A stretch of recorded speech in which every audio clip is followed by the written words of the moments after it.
कैसे हैं आप सभी। उम्मीद है आप सभी अच्छे होंगे। दोस्तों, आज हम आपको अपने घर पे खुद से जैविक खाद कैसे तैयार करते हैं वो आपको टिप्स बताते हैं। ये जो आप कर रहे हैं ना, ये अपनी का किचन वेस्ट जो होता है, घर का जो गीला कचरा होता है वो जरूरी होता है।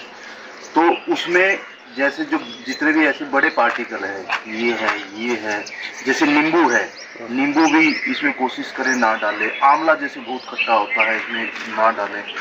इसका डालने का हालांकि ये कंपोस्ट बनेगा इसका, लेकिन क्या है कि जिसमें इसमें इस तरीके का खट्टा जाएगा, नींबू जाएगा, तो उसके जाने से क्या होगा कि ये जो फ्रेंडली बैक्टीरिया इसमें पनपेंगे, वो इनको पनपने में अभी ये टाइम लगेगा।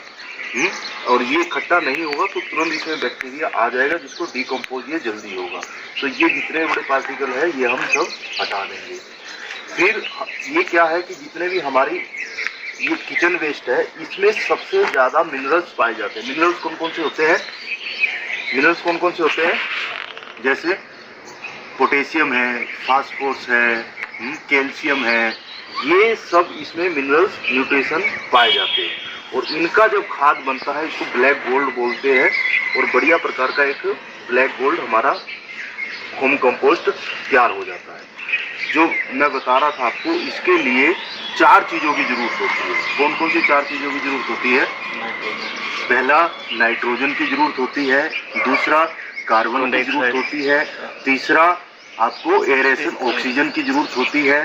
चौथा, वाटर की जरूरत होती है। अगर 4 चीजें आपकी सही रेशियो में है तो आपकी ये खाद कभी बदबू नहीं मारेगी, किसी प्रकार की स्मेल नहीं आएगी।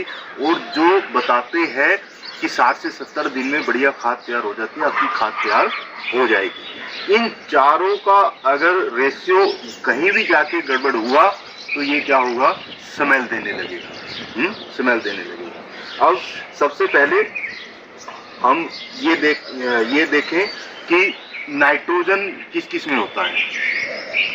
नाइट्रोजन किस किस में होता है? नाइट्रोजन जो सर जब जिन जड़ों में ये होती है सर, नोट्स होती हैं, उनमें होता है। नाइट्रोजन चने के पौधे होते हैं। नाइट्रोजन जितनी भी ये हरी सब्जियां हैं, जितनी भी हरी सब्जियां हैं, ये इन सब में ये सारे का सारा नाइट्रोजन है। क्या है? नाइट्रोजन है। तो ये हमारा नाइट्रोजन तो पर्याप्त मात्रा में है। अभी हमें क्या खोजना है? कार्बन। क्या खोजना है? कार्बन। जितने भी ऐसे ब्राउन लीव्स होते हैं, जितने भी ब्राउन लीव्स होते हैं, उनमें कार्बन पाया जाता है। जितने भी ये सूखे पत्ते होते हैं, उनमें कार्बन पाया जाता है। नीम के पत्ते कार्बन पाया जाता है। तो इन सब चीज में कार्बन पाया जाता है। अखबार है ये, इसमें कार्बन होता है। ये गत्ता है, कार्डबोर्ड है, इसमें कार्बन पाया जाता है। अंडे के छिलकों में भी कार्बन होता है। ऐसी काफी चीजें हैं जिनमें कार्बन मिलता है। इसमें नाइट्रोजन और कार्बन, जिसको CN रेशियो बोलते हैं, कार्बन एंड नाइट्रोजन, जिसको बोलते हैं CN रेशियो, इसमें अगर सही है तो आपकी जो खाद की जो गुणवत्ता है वो बहुत बढ़िया है। उसको अगर लैब में टेस्टिंग भी करवाओगे तो आपकी एक अच्छी खाद आपको मिलेगी। तो सबसे पहले क्या करना है, हमें एक मटका लेना है। मटका ले सकते हैं। कहते हैं कि अगर आपको बढ़िया गुणवत्ता वाली खाद बनानी है तो आप मटके में खाद, मिट्टी के बर्तन में ही खाद बनाएं। लेकिन हर जगह मिट्टी के बर्तन नहीं मिल पाते हैं, प्राप्त नहीं होते हैं। तो उसके लिए आप क्या कर सकते हो, एक 15 से 20 लीटर की ऐसी बाल्टी ले सकते हैं। बाल्टी लेके आपको जो मैंने 4 चीजें बताई थी कि कार्बन, नाइट्रोजन और ऑक्सीजन और वाटर। तो ऑक्सीजन के लिए हमें क्या करना होगा, इसमें छेद निकालने होंगे। आप इसमें देख रहे हो कि मटके में यहाँ पे चारों तरफ छेद निकाले गए हैं। और छेद निकालने का कारण क्या है कि हम इसमें जो बताया था ऑक्सीजन के लिए, एरेशन के लिए। क्या होगा इसमें, अगर यदि हम छेद नहीं निकालेंगे, खाद, ये जो प्रक्रिया है इसको बोलते हैं एरोबिक। क्या बोलते हैं? एरोबिक प्रक्रिया बोलते हैं। एरोबिक दो तरीके से खाद बनती है, एक एनारोबिक बनती है और एक एरोबिक बनती है। एरोबिक बनती है, उसमें हम ऑक्सीजन देते हैं। एनारोबिक में ऑक्सीजन नहीं देते। ये दोनों प्रकार का एक बैक्टीरिया होता है, दोनों प्रकार का बैक्टीरिया होता है। तो अभी हम इसमें अगर छेद दे देंगे इसमें, तो इसमें ऑक्सीजन जाएगी। तो इसमें जिसको हम फ्रेंडली बैक्टीरिया बोलते हैं, क्या बोलते हैं? फ्रेंडली बैक्टीरिया बोलते हैं। फ्रेंडली बैक्टीरिया इसमें पनपेगा, एरोबिक खाद बनेगी।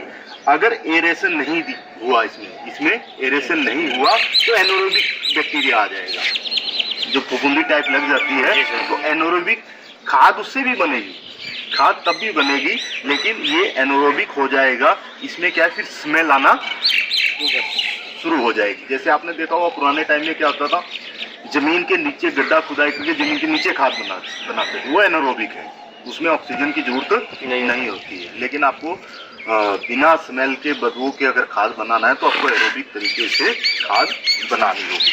सबसे पहले क्या करना है कि मटके के नीचे वाली लेयर में, मटके के नीचे वाली लेयर में क्या करना है, आप ड्राई लीव्स डाल सकते हो। जो बड़े पत्ते हैं, ड्राई लीव की एक लेयर इसमें डालनी है। अगर आपके पास वो भी अगर नहीं मिलता है, ड्राई लीव्स अगर नहीं मिलते हैं, तो खेतों में गेहूं होता है, धान होता है, उनमें भी उसकी जो पुआल जो होती है उसमें भी कार्बन होता है, उसकी एक लेयर नीचे डाल सकते हो। अब वो अपने पास यहाँ पे पर्याप्त मात्रा में नहीं है, तो हम सबसे पहले क्या करेंगे, नीचे हम गत्ते की एक लेयर डाल देंगे। हालांकि अखबार बोलते कि इसमें भी कार्बन है, ये CN रेशियो को वो कंप्लीट कर देगा, लेकिन इसको हम क्यों बचते हैं डालने के लिए, क्योंकि इसमें आप देखोगे पूरा इंक है तो इसका मतलब केमिकल है, तो हमें इसको डालने से बचना चाहिए। अगर ये सब चीजें नहीं है, पुआल नहीं है, अगर आप ड्राई लीव्स नहीं है, अगर वुडन नहीं है, वुडन जो लकड़ी का जो बुरादा होता है उसमें भी कार्बन अच्छा पाया जाता है, वो आप कहीं से ले आए, उसमें कर सकते हो। नहीं तो आप अगर किसी पार्क में जाओगे तो वहां से आपको कोकोनट का जो बुरादा है, जिसको कोकोपीट बोलते हैं, कोकोपीट अगर ले आओगे तो उसकी लेयर भी नीचे डाल सकते हो। तो ये हमने डाल दिया। ये डालने के बाद हम क्या करेंगे, थोड़ी मिट्टी लेंगे,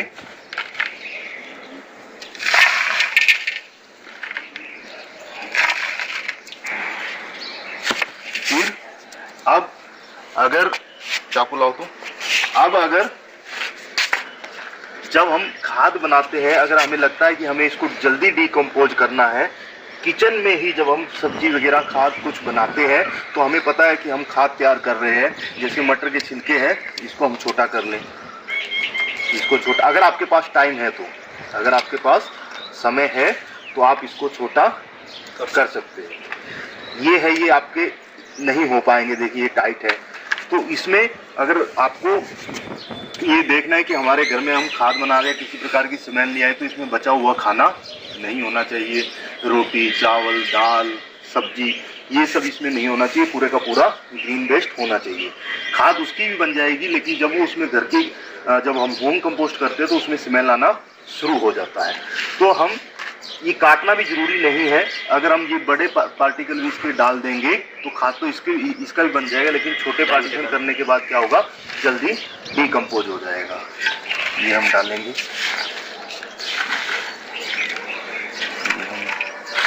तरीके से डालेंगे। अब ये डालने के बाद फिर हम क्या करेंगे, इसमें जरूरत पड़ती है इसको डिकम्पोज करने के लिए बैक्टीरिया कल्चर की। किसकी? बैक्टीरिया कल्चर की जरूरत पड़ती है। बैक्टीरिया कल्चर के लिए हम क्या क्या यूज कर सकते हैं इसमें? सबसे पहले हम यूज कर सकते हैं, ऑनलाइन भी अगर सर्च करके देखोगे आपको ड्राई बैक्टीरिया कल्चर, आपको बेस्ट डिकम्पोजर मिल जाएंगे, ड्राई बैक्टीरिया मिल जाएगा आपको। लेकिन मुझे लगता है इन चीज़ों की जरूरत नहीं है।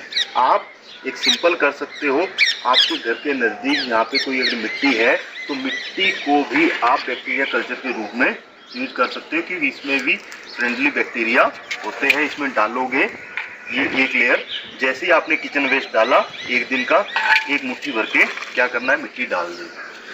फिर दूसरा बैक्टीरिया कल्चर के क्या यूज कर सकते हो, आपके अगर नज़दीक गोबर है, क्या है, गोबर है, तो गोबर की भी एक मुट्ठी भर के चूरा करके डाल सकते हैं।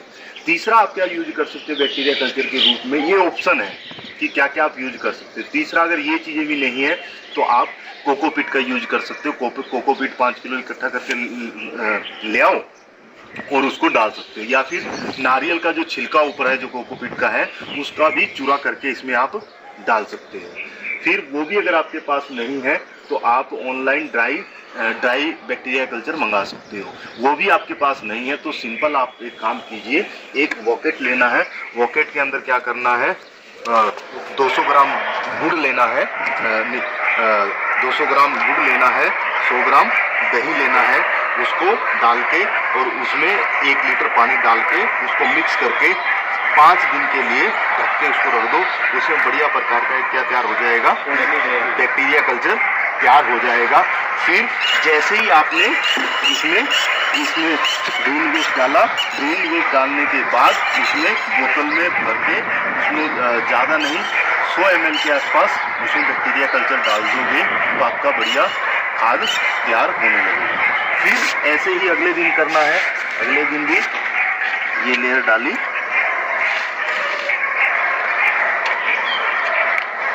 ये फिर डाल दी, तो आगे करो। ये डीकम्पोज नहीं होगा लेकिन ये बड़े पार्टिकल है, आप इसको डाल सकते हो ताकि इसमें गैप बना रहेगा एरेशन के लिए। इसके लिए एरेशन के लिए एक गैप बना रहेगा, लेकिन ये डीकम्पोज नहीं होगा क्योंकि इनको गलने में टाइम लगेगा। है ये गीला कचरा लेकिन गलने में टाइम लगेगा।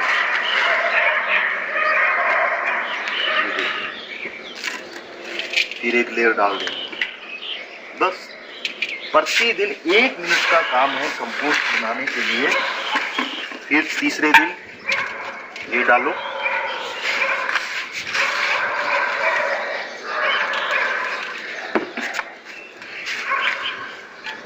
जैसे अब ये आपके पास अगर मैंने जो कार्बन की जो 7-8 चीजें बताई है उनमें से कुछ भी नहीं है तो आप क्या कर सकते हैं, गत्ता को काट कर गत्ते को छोटे छोटे करके आप इसके अंदर कार्बन के रूप में डाल सकते हो, क्योंकि इसमें भी कार्बन पर्याप्त मात्रा में पाया जाता है। कोकोपीट डालने की जरूरत नहीं है सर, जब हम मैंने आपको 7-8 चीजें बताई, उनमें से कोई भी एक चीज है। कौन कौन सी चीजें बताइए? कोकोपीट अगर आपके पास है तो अच्छा है, कोकोपीट है, वुडन लकड़ी का जो गुरुदा है वो आपके पास है, गत्ता है, पेड़ के ड्राई लीव्स है, पत्ते है, और या फिर खेतों में की जो पुआल है वो है।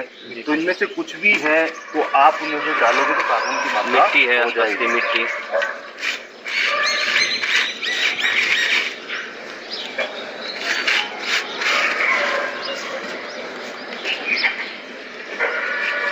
फिर इसके ऊपर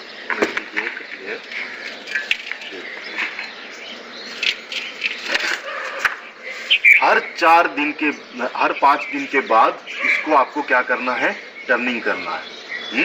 इससे क्या होगा, इसमें जो मीथेन गैस बनती है मीथेन नहीं बनेगी, इसको टर्निंग करना है ताकि एरेशन मिलती रहे और जो फ्रेंडली बैक्टीरिया इसमें बनता रहे। फिर इसको क्या करना है, आपको ढक देना है, किसी ढक्कन से इसको ढक देना है। जब आपका ये मटका फुल हो जाएगा, फुल होने के बाद मान लीजिए आपका 10 दिन का कचरा है, 15 दिन का गीला कचरा है, 15 दिन के बाद इसको क्या है, ढक देना है। जिस दिन आपने बैक्टीरिया कल्चर डालना बंद कर दिया, जिस दिन आपने इसमें वेस्ट डालना बंद कर दिया, उस दिन से आपको गिनती करनी है 60 दिन की। कितने दिन की? 60 दिन की। तो एक बोलते हैं कि 45 से 60 दिन के बाद आपकी एक बढ़िया एक अच्छी खाद तैयार हो जाएगी, जिसको ब्लैक गोल्ड बोलते हैं। ये पूरी की पूरी प्रक्रिया है। एक मिनट सर।